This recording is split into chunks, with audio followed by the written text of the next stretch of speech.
channel. Again, this is Teacher Donna and welcome back to my channel. And for today's video, gagawa lang tayo ng guitar cover or guitar tutorial ng Christian song which is With All I Am by Hillsong United. So matagal-tagal din tayong hindi nakagawa ng mga guitar cover and guitar tutorial.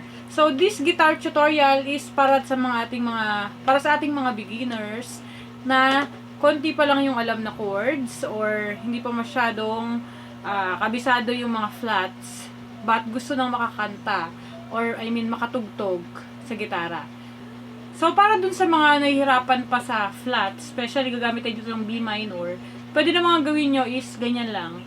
Hindi na naman kailangan na kung hindi pa talaga kaya na nakalapat itong sa B minor, diba? This is B minor. So pwede namang nakaganto lang siya, nakaangat. Para at least meron pa rin tunog. Ayan. Okay. So, let's start with the intro. So, ang intro natin, ang chords natin is B minor, A, and then G. 2 times yun. B minor, A, and then G. Tapos, bago ka magsimula, mag-A ka muna. Okay, so, ganito siya. Tapos, yung strumming naman natin is down, down, down, up, up, down, down, down, down, up. Ganun. So, yung strumming pattern niya, down, down, yung dalawang down, tapos turn. Pagka sinabi ko kasing turn, ikot yun, parang gano'n, diretso. So, ang intro natin is B minor, A, G. So, dalawang beses, ganito. B minor, A, tapos G, isa pa, A, G. Tapos, bago kayo mag-intro, mag-verse 1, A muna, ayan. Tapos, pasukan muna ng verse 1. So, sa verse 1, ang chords natin is D, A, B minor, and then G. Tapos, 2 times yun. Okay, so, ganito siya. Pagka may strumming. A. B minor. Then G. So, from intro tayo, tapos pasok ng verse 1. So, intro muna. B minor. A. G. Tapos bago ka mag-verse 1, mag-A ka muna. Yan, signal yun.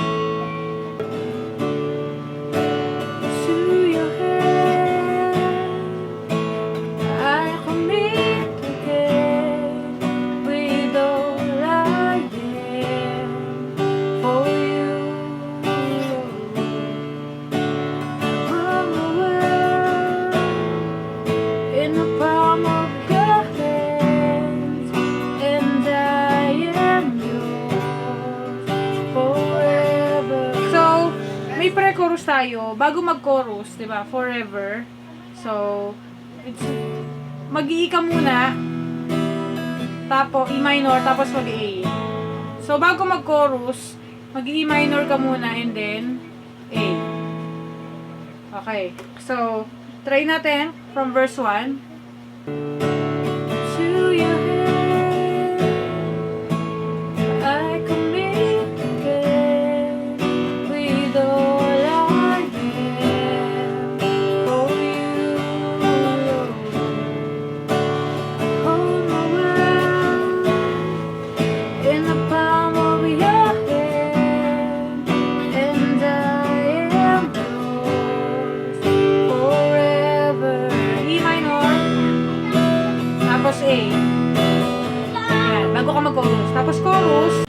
So, ang chorus natin, ang chords is B, A, G. Tapos E, A. So, chorus, D. Jesus, I believe. Lipat agad. In you. Jesus, I belong. Lipat. To you. So, you're the reason, E. You're the reason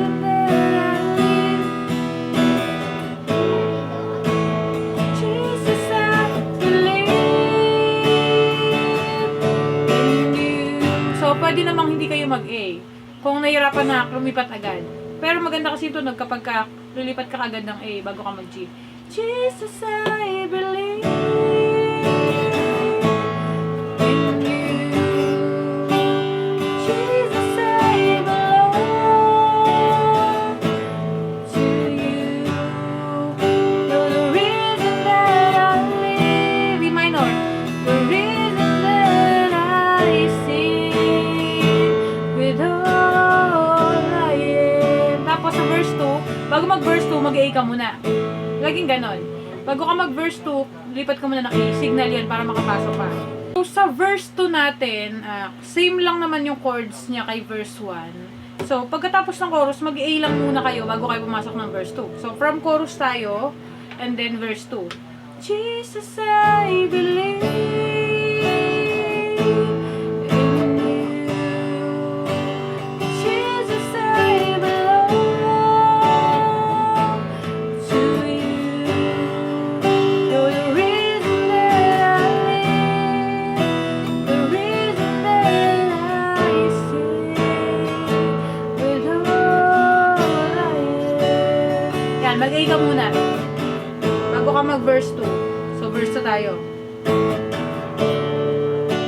I'll walk with you wherever you go, through tears and joy. I trust in you, and I believe in all of your ways, your promises forever. E minor. Bago mag-chorus, lagi mag-E minor. Tapos A. Chorus. Jesus, I believe in you. Jesus, I belong to you. You're the reason that I live, the reason that I sing with all I am. So, sa bridge, ang chords natin ay D, A, E, minor, and then A. So, again, I will worship. So, di ba galing tayo sa chorus? Jesus, I believe in you. Jesus, I belong to you. You're the reason that I live, the reason that I sing with all I am. So, babalik ka muna ulit sa A. Laging babalik sa A bago mag-bridge. I will worship A. I will worship minor. Isa pa. I will worship A. I will worship you. Ay, sorry. I will worship A. I will worship you. So, babalik ko lang sa chorus. Jesus, I believe in you. Jesus, I belong to you. You're the reason that I live, the reason that I sing with all I am. So, ganun lang po si with all I am. So, thank you so much and I hope nakuha nyo naman siya. Thank you for watching. Please don't forget to like, share, and subscribe to my channel for more video tutorial ng guitar. Thank you so much!